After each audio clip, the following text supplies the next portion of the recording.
वेशमवेशधरः अनेकवक्त्रसुभोगी सर्वज्ञानप्रसूतिः भुजगपरिकरः प्रीतये यस्य नित्यम् देवो अहेशः सर्वव्यात् सित विमलतनुः योगदो योगयुक्तः योगेन चित्तस्य पदेन वाचा मलं शरीरस्य च वैद्यकेन योपाकरोत्तं प्रवरं मुनीनां पतञ्जलिं प्राञ्जलिरानतोऽस्मि आबाहुपुरुषाकारं शङ्खचक्रासिधारिणम् सहस्रशिरसं श्वेतं प्रणमामि पतञ्जलिं श्रीमते अनन्ताय नागराजाय नमो नमः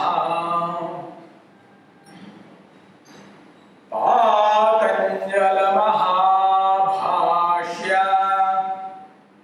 चरक प्रतिसंस्कृतैः मनोवाक्काय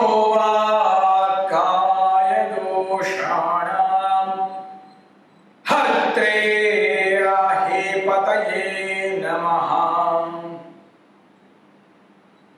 भाष्यकृत्सूत्रकृच्छापि निर्मलन्तं स्वरूपिणम् ध्यातारं श्रीपतेर्नित्यं पतञ्जलिं नमाम्यहम्।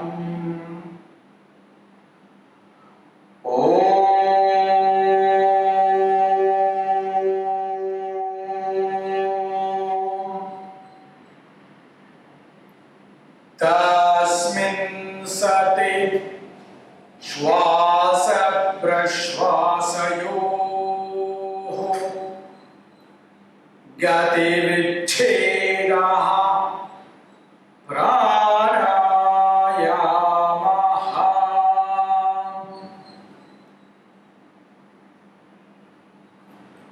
Namaste friends, we are discussing the second chapter of Patanjali's Yogasutra, that is called Sadhanapada, and the sutra in discussion today is the 49th sutra, that is presenting for the first time the concept of Pranayama in the second chapter. Already in the first chapter there is some mention, but here Patanjali is telling us what is Pranayama.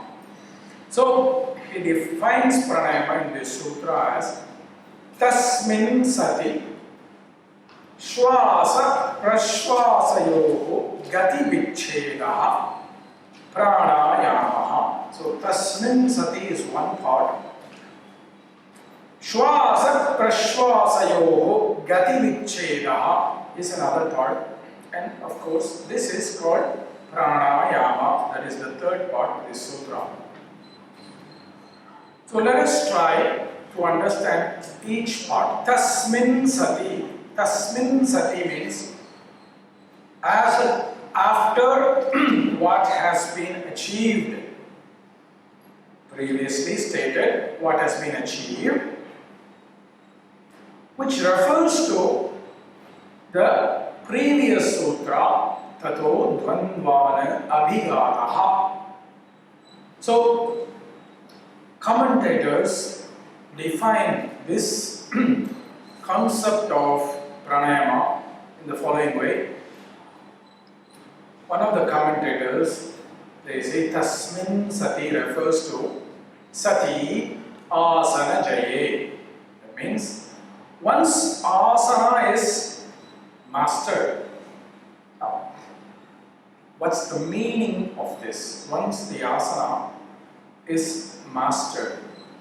Now, here is where there is a lot of misinterpretation, because many modern day teachers and practitioners of yoga who are not really well informed of Vedic philosophy or yoga philosophy misunderstand this sutra that you have to do many asanas and be able to be proficient in that before you attempt pranayama. Now, partially this may also be some historic reasons, because some of the very popular teachers of yoga today, they were, or in the past, they were not really well trained in pranayama techniques. They were mostly well trained in asanas. So they don't have this pranayama in their market of, in their basket of services that they can teach. So they interpret it this way that, oh, pranayama will be taught when you learn all the asanas and you are mastering all the asanas. And when do we master the asanas? Oh, when I decide, not you. So it's some kind of confusion there. What the meaning of asana jaya means is that you have mastered Vandva anabhigataha. Because asana practice, like I said last time, is not meant for one part of your life. Asana is meant for all your life. It's not just for a small period of time in your life where you can do many challenging asanas and celebrate that you are so great. It's actually meant for a lifelong practice. And so the meaning of mastering asana is actually, the interpretation is that sati asana jaye dvandva anabhigata dride. That means you have steadily mastered the handling of the polarities, the dualities, the conflicts. Like we talked about last week, conflict is essential in nature, it's existing in nature. There is no situation in this world that is free from conflict. But what yoga is saying is we have to be not disturbed by these conflicts, disturbed by these light and dark. And this is existing in each of us. Light and dark is existing in each of us. Now, that is what they are interpreting here, that when you have achieved the mastery of dealing with the extremes, you remain stable even when there are extreme situations, because extreme situations are creating reactions in you based on what is already in you. What is light, what is dark in you will create responses inside of you, not dependent on the experience itself. That's why few people who are experiencing the same event, they react and respond differently, because the same event touches different places in these different people. So there is a basket of darkness we have, there is a basket of light we have within all of us, which we are carrying. There is no doubt about that. And so sorry to say, you cannot really eliminate either basket. It is like what medical people say, it's a pre-existing condition. We have this light and dark, we are not going to be able to eliminate. Now in the yoga point of view, you must neither get affected by either of them. You must not get affected by either of them, because if you get excited, that is the counter of sadness or suffering. I always go back to my favorite sport, cricket. If I am excited that India will win the game, I am certain to get depressed when India does not win the game. I am certain to feel bad, because that is connected. You cannot avoid this duality. However, if I am tranquil and stable, I enjoy the game no matter who wins. That's what is called Dvandva Anabhigata. I am not affected by the extremes, but rather I am able to remain calm during the extremes. Now, this is very significant, because we must begin pranayama only when this is possible. Now, when I say we must only begin pranayama, we talk about the deep pranayama that Patanjali is going to offer, the serious pranayama, not what we are using as breathing techniques for health and healing, but more the serious methods of pranayama. Because in the pranayama, we are moving light. We are moving energy. Now, when we move energy in our body, the prana is considered as the manifester, the one that brings life. That's why many people translate Prāṇāyāma as life force. Without prana, there is no life. Now, when you move the prana through a system that has both light and dark seeds, it has the capacity to wake up these light and dark seeds and make it sprout.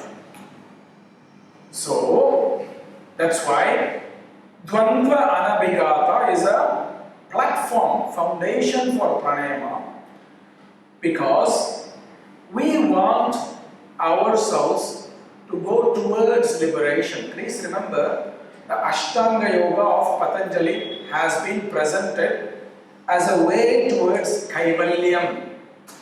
It's not to challenge who has the longest breathing or who has the longest practice of asana. That's not the goal of the Aṣṭāṅga-yoga.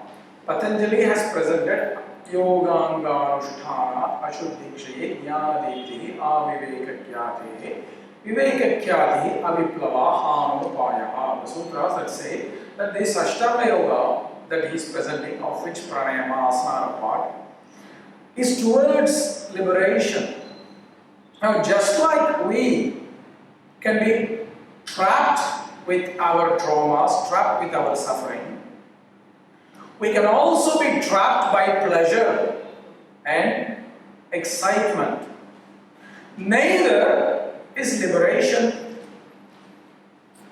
That's why the Anabhigata of the previous sutra is very important, because you are not affected by either.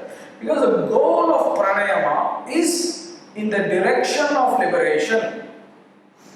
So, if you take this side or you take that side, you are choosing a side and you are identifying yourself with that side, and you are trapped by that side. So, the goal is to transcend both and not be affected by our positive seeds or our negative seeds, because liberation is beyond both. So, when you are moving the energy in our system, prana in our system, prana has the capacity to wake up the seeds that are hidden. Some seeds we know, some seeds we don't know.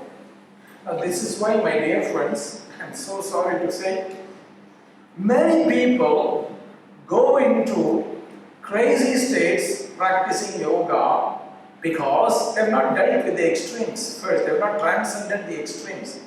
That's why some people go into like hysteria and joy, and I'm so great, I'm so liberated, I'm so, and this kind of trap.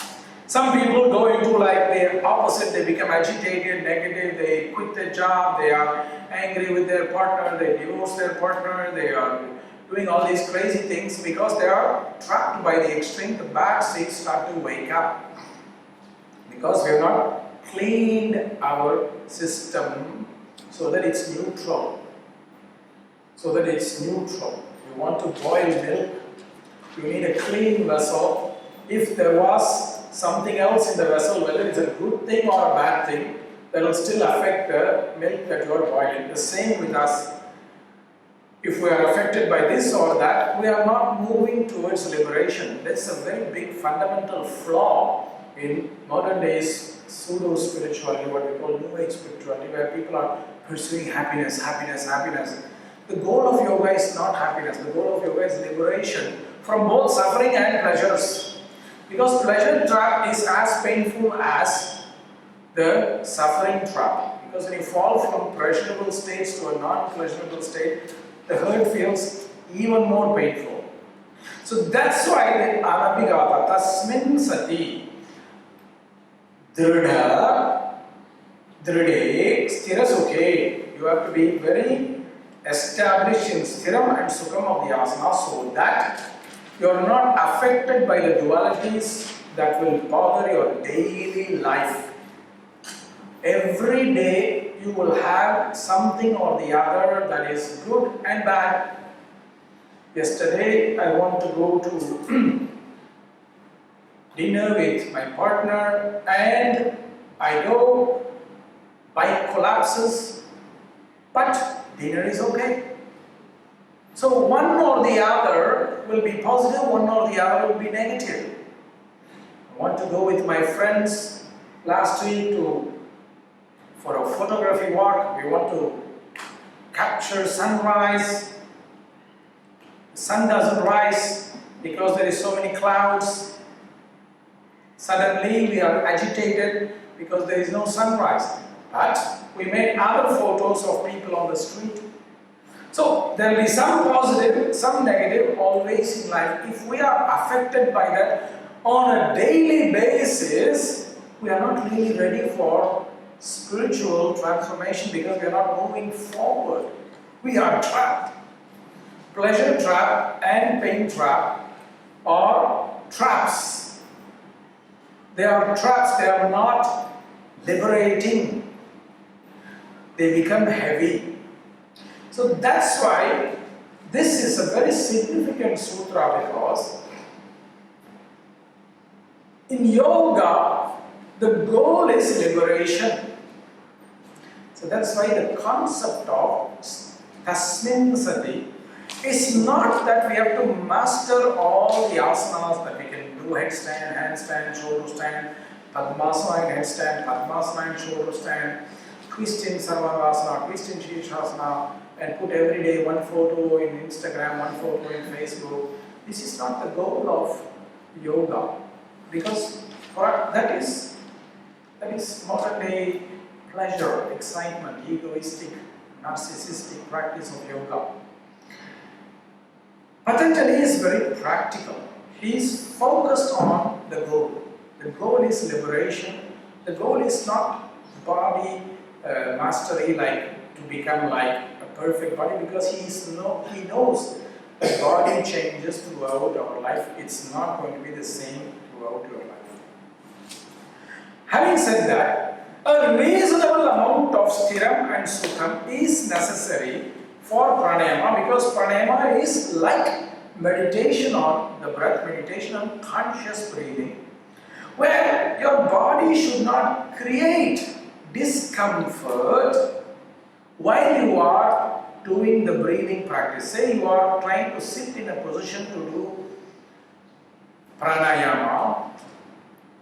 The body should not create pain. And please understand, when we are saying we have to sit in comfortable position to do pranayama, how many breaths do you think the ancient people were doing? They were normally doing about 12 breaths only, but they were doing breathing ratio like 1:4 to 1 Pranayama ratio, where the inhalation was 1 unit, the hold after inhalation was 4 units, the exhalation was 2 units, and the hold after exhalation was 1 unit. But they did only about 12 breaths, not more. The reason for that is Not because their breathing is very short, but because they focused on the length of breath, not number of breaths. They were more interested in quality, not quantity. That's why last week I told you this 108 sun salutation is a joke. Nowhere it is said in our text that you have to do 108 sun salutation. Maximum you do like 6 or 12, not more. Because you are doing it with mantra, and that's more important than doing so many number of times. Now coming back to the duration of breath, they were only doing 12 breaths. The reason is because, like I said, they were focused on advanced pranayama, not normal pranayama. In an advanced pranayama,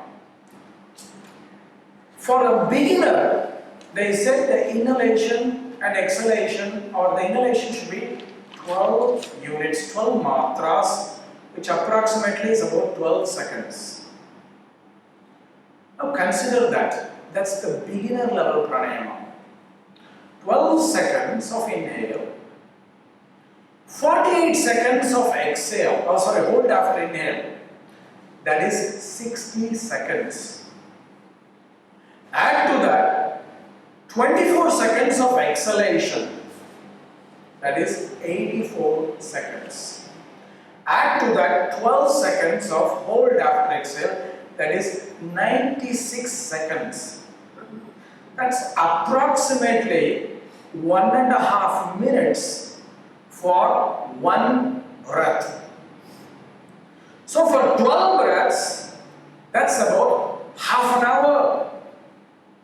How many people today can sit without any movement, without any suffering, without any discomfort for half an hour focused on the breathing? Now, that's the beginner level. The intermediate level was 24 seconds, which is double that time, which means it's 1 hour for 12 breaths. Imagine 12 breaths taking 1 hour. And the advanced practitioner was supposed to have the unit of inhalation as 36 seconds, which means it's 144 seconds of hold after inhale, 72 seconds of exhale, and 36 seconds of hold after exhale. That's 3 minutes for one breath or more. Actually 5 minutes for one breath, almost. So it's even more longer. How many people can sit without discomfort?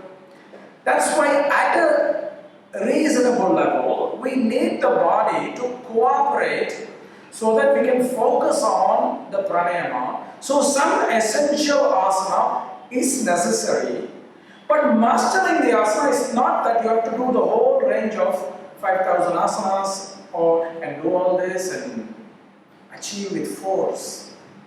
The focus was more on the breathing.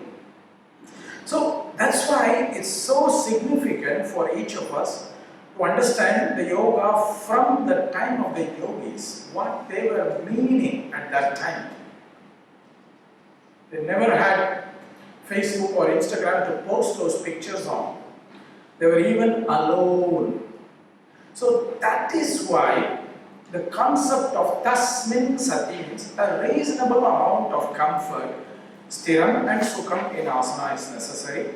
And more importantly, we need to be having the capacity of having mastered the dualities or not being affected by the dualities so much, not being affected by the conflict so much, because conflict is not external. That external conflict is triggering the internal conflicts that we have, the light and dark we have. And if we allow that to continue, we are not in the path of liberation, we are in the path of being trapped. That is the meaning of Tasmin Sati, the first part of the Sutra 249. The second part of the Sutra, Shvasa Prashvasayogo Gati Vichchedaha. Shvasa Prashvasa, at a very simple level, Shvasa represents inhalation, Prashvasa represents exhalation. However, we all have to understand the contextual meaning. Shwasa and Prashwasa represent the inhale and exhale that is got certain qualities. First, when the breath is not long but it is short, it is called Shwasa Prashwasa. And that's why it starts with inhale. Because when your breath is short, we are gasping. More is more exaggerated than exhalation. Whereas if you see the next sutra, Patanjali reverses Bhakya Abhyantara Stambha Vriddhi, he will start with exhale in the next sutra. But in the first sutra, because he is using a negation, Gati Vicheda is a negation, he starts with inhale first, because Shwasa represents the breath that is gasping or short, inconsistent, heavy, any breath that is not long or smooth. That is one quality which is referring to what is called Shwasa Prashwasa. Many Sanskrit words we have to understand in terms of context. Shwasa in this context is the disturbed inhale. In another context it could be inhale. In another context it could be respiratory diseases. Some of the respiratory diseases are called Shwasa. It's breathing difficulty, like respiratory disorder is called Shwasa. So words have to be understood in the context. So Shwasa Prashwasa Yoga means the two components of inhale and exhale, which have this quality that it is not refined, not long, not smooth, erratic, and most importantly, not conscious. Unconscious breathing. We are always breathing. We are not conscious of our breathing most of our time. When you are reading a book, when you are driving your car, when you are eating food, when you are sleeping, there's always moments where you are breathing. If you are not breathing, you are finished. You are dead. So, unconscious breathing is also called Shwasa Prashwasa. Unconscious inhale, Shwasa. Unconscious exhale, Prashwasa. Gati means movement. And it's very fascinating because in this context, Gati means erratic movement or fast movement or disturbed movement. Now when breathing is unconscious or disturbed, it does not follow a rhythm. It's erratic. Sometimes you breathe long, sometimes you will breathe short. Like you are driving the bike. Simple example, just drive a motorcycle or a scooter in India. At some moments you will be very relaxed and driving. And suddenly one cow will come, you will break, your breath will become short. Then you relax and you go. Suddenly you will see a car guy coming very fast and turning right in front of you without any warning. Suddenly your breath is again short. So it's like erratic movements. We are walking on the street very happily with our family member, like our partner or child or friend. Our breathing is very relaxed. Suddenly we see one person who comes who has caused some trauma in our life. Immediately our breath starts to get disturbed. This is called Gati, erratic breathing, not something that is continuous or consistent. So Shwasa Prashwasa is usually inconsistent. It's not really consistent and smooth. It's very erratic. It moves here and there. It's not moving very clearly. So that gati, that movement, vicheda, we are cutting. Vicheda, we are cutting. Cutting means we are stopping. Now again, this is part of the problem because this does not make you stop breathing. You are replacing that with another kind of breathing. That is what is pranayama. You are replacing it with a long and smooth breathing that Patanjali will explain in the next sutra, Dirgha Sukshmaha. You replace this erratic movement, disturbed breathing, with a long and subtle breathing. That is pranayama. So it's not that you are not breathing. So that erratic breathing, we are replacing that with something long and smooth. That is pranayama. That is what is presented. So consciously cutting that. So the unconscious pattern we are cutting, which means we are replacing it with a conscious pattern. And here it's very, very important to understand, my dear friends, pranayama is not breath regulation. Pranayama is conscious breath regulation. The consciousness has to be engaged. That's why the word is called Prāṇāyāma. It's not another word like Viniyoga, moving the wind. That is not used. It is used prana, because prana is energy. So even breathing, it's not unconscious, it is conscious, and we are still working on prana. We are not working on the breath. We are working on prana. And there is a lot of things that will come in the next sutra. You will understand, where you will see the concept like desha, place. Why we breathe in through the left nostril, why we breathe out through the right nostril, why do we do all these things? Is because the breathing through one nostril influences the prana on one side of the body. The breathing through the other nostril influences the prana on the other side of the body. But remember, breath is not going to the whole body. Breath only goes through the lungs, comes out of the lungs. But prana goes everywhere. That's why pranayama is not about breath regulation. It's regulation of prana, influencing the prana. That's why pranayama is called pranasya ayamaha pranayamaha. Pranasya ayamaha. Extending the prana. This is so many layers of meaning. So many layers of meaning. Now let's take, for example, a river is flowing. There is a river that is flowing from its origin, the spring, towards the ocean. Now let's say somebody is blocking the flow of the river very close to the spring. The water does not flow further, it's blocked. Maybe the water is flowing further, but there is another blockage somewhere else. The water stops there, it doesn't go further.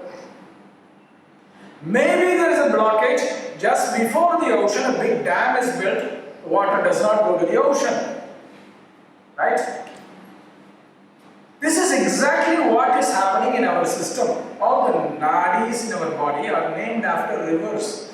Because the spring, the source, is the Mooladhara chakra. So prana is moving from Mooladhara to all the 7 chakras. Sometimes it is blocked.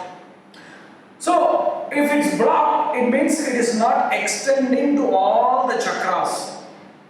It's not extending to all the chakras. So pranasya ayamaha. We are extending the prana to all the chakras. That is defined as pranayama. So pranayama is not lengthening the breath. Lengthening the breath creates the extension of prana. Lengthening the breath is only one tool. It's creating the extension of prana. So pranasya ayamaha pranayamaha. Sometimes when we are experiencing certain traps, like the trauma, for example, when we have, what do? We build some defense mechanisms, some blockages, some barriers, some shields. That prevents free movement of prana. So pranasya ayamaha, move through those barriers, extend the prana to every part of the system without restriction. That is pranayama. So the definition of pranayama is coming from this origin. That's why it's called pranayama. So in pranayama, we are working with consciousness, not just the breath. But there is also another very symbolic aspect which is in Vedic and yogic tradition. You cannot work with prana if you remove mantra, because mantra is that which gives prana. Mantra does what is called prana pratishtha. It places the prana in matter. Our body is matter, mind is matter, senses is matter, senses are matter. If you want prana to go there, the mantra is the way to place prana in that matter. That procedure is called prana pratishtha. So we are not even working with prana if we remove mantra. So that's why in traditional times there was no pranayama without mantra. All pranayama was basically samantraka pranayama. However, India has some dark history, dark phases of history where some sections of population were made ineligible for the use of mantra. So many people could not do mantrika pranayama or samantraka pranayama. So that became a bit deviated from the original ideas. And it's very symbolic, my dear friends, because when we say that prana is the giver of life, there is reference in the Chandogya Upanishad where it says that when we are conceived, it's not just that the sperm and the egg are meeting and therefore the magic happens. Sperm and egg can meet but no magic can happen. What they're saying is that when the conception is happening, the divine is chanting the Pranava mantra so that consciousness is placed in the matter, the cell, and there comes life. So the beginning of life is with the Pranava mantra. That's why in the Vedic tradition, the Om, the Pranava mantra is so symbolic, because that is how we are all created. The divine is reciting a mantra before the actual fusion of consciousness and matter happens. Now scientists may ask, where is the proof? Now, lack of proof does not mean absence of proof. No, if scientists ask where is the proof, we can ask where is not the proof. Show us the opposite. This is also some way where, and this is something that science is coming close to, because they are all now coming to the idea that the origins of life is coming from sound, mantra. So coming back, all the pranayama were supposed to be done with mantra, and that's why in a very ancient text called Manusmriti, which Nathamuni quotes in the Yoga Rahasya, there is a very beautiful verse. Savyahatim sapranavam gayatrim shirasasaha tripate gayata pranaha Prāṇāyāma parayanaha. You have to use 4 mantras in the Pranayama. Pranava mantra, you have to recite Om. Then Vyahriti mantras. Either the Vyahriti mantra can be 3 or 7. Normally we are familiar with the 3. Bhur Bhuva Swaha. But there is 7. Bhuhu Bhuvaha, Suvaha, Janaha, Tapaha, Maha, Om, Satyam. There is 7 mantras, Vyāhrati mantras. They also correspond to the 7 chakras. The Sapta Vyāhrati correspond to the 7 chakra. Om Bhuhu, the Mooladhara chakra. Om Satyam, the Sahasrara chakra. So you have to recite all those mantras. Then the Gayatri mantra, which is Tat Savitur Varenyam Bhargo Devasya Dhimahi Dhiyo Yona Prachodayat. Then comes the Shiras mantra, Om Apo Jyoti Raso Amritam Brahma Bhurbu Asoro. All these 4 mantras have to be recited during inhale, the retention after inhale, and the exhale, because in the old days the retention after inhale was considered the pinnacle of pranayama. So you have to use this, all the 4 mantras. So imagine how long the breathing is going to be when you have to recite all the 4 mantras mentally during inhale, repeat the same during the hold, repeat the same during the exhale. Your breath will become long. There is no other way. Repeat that 3 rounds. Tripate means 3 rounds, which means they are talking about Nadi Shodhana Pranayama, which 3 rounds means 6 breaths. That's why I told you this 108 breaths, 208 breaths, these are all not in the old days. They were happy with 6 breaths, but they were more interested in the quality of the breathing. Now, this is basically defined as pranayama, where you are doing the breathing connected with mantra, because that mantra will bring in your prana. If you don't have that mantra, you are not going to have that benefit that this mantra will bring. And they are saying you have to use the Gayatri mantra, and this is very fascinating because the Gayatri mantra is not just one Gayatri, there are many Gayatris. The Gayatri that we are all chanting, Tat Savitur Varenyam Bhargo Devasya Dhimahi, is actually, sorry to disappoint you, is not attributed to the sun. It's attributed to the Paramatma within the sun. Arkamandala Madhyastam Koti Surya Samaprabham Brahmadi Seva Padacham Naumi Brahma Ramasakam. It's actually attributed to Vishnu Narayana, who is inside the sun. Sun has his own Gayatri. Moon has his own Gayatri. Shiva has his own Gayatri. Ganesha has his own Gayatri. Every planet, whether it's Jupiter, Mars, Saturn, in the Indian astrological system, have their own Gayatris. Goddesses have their own Gayatri. And this is because in traditional times, each student was initiated into the mantra that was appropriate for them. So when you are supposed to use Gayatri, why do we use Gayatri mantra?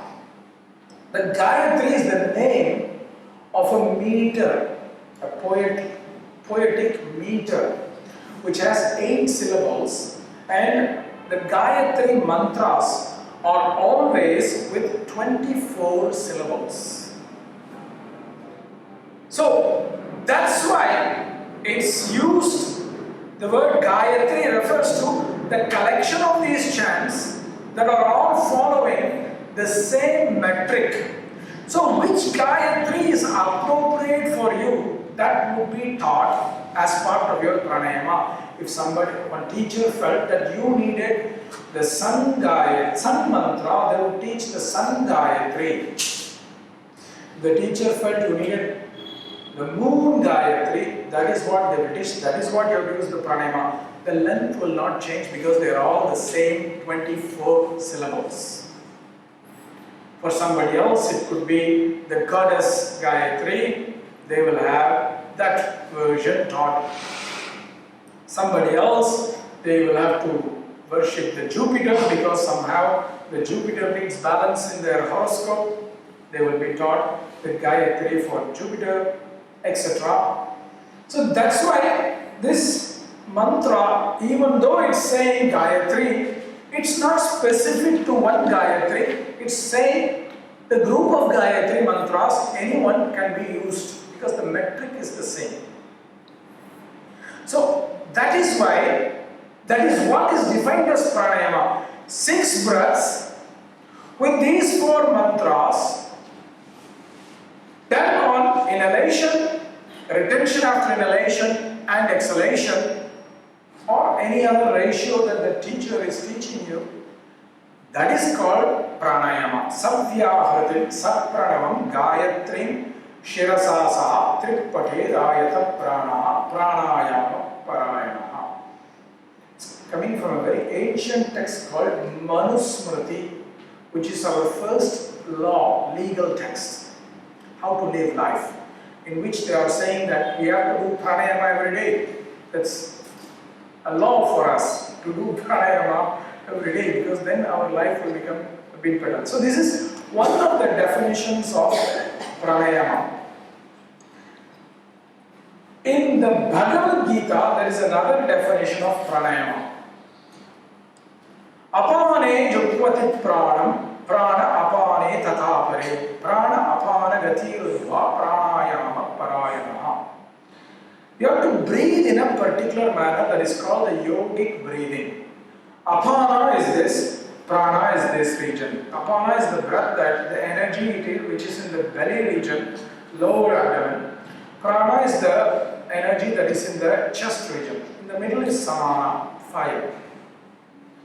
So what the Bhagavad Gita is saying is, prana offers itself as a gift to apana. Apana offers as a gift to prana. Very, very symbolic. So the inhale is moving from the chest towards the belly. The exhale is the movement of the energy from the belly towards the chest. Now please remember, breath only goes to the lungs, come out to the lungs. But it's a visualization that the breath is moving from here to there and there to there. That is called Pranayama, and that you will, when you learn yoga more deeply, you will see that this has great symbolisms in so many ways and significances and health benefits. But the fascinating thing is, when they are offering this to each other, they are offering it through the fire in the belly. That's the big point. This is offering itself to the apana, going through the fire.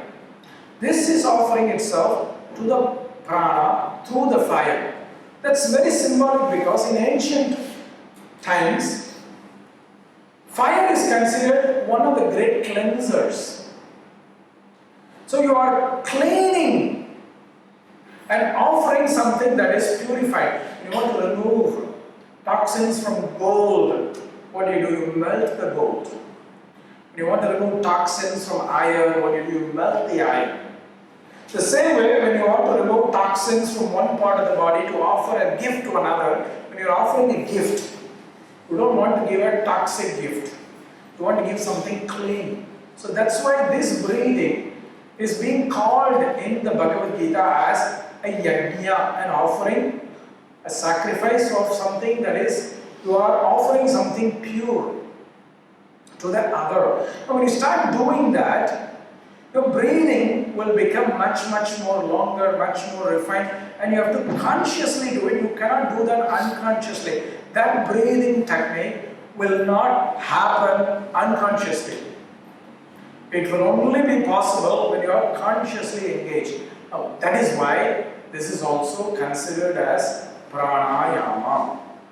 So this, my dear friends, is the other definition of Pranayama, and all this fits into the Patanjali's definition, because when you breathe in any of these ways, the unconscious, irregular breathing will be cut and replaced by another breathing that is long and that is smooth, and most importantly, that is conscious. This is a summary of the sutra. Tasmin sati shvasa prashvasayoh gati vicchena Vedaha Prāṇāyāma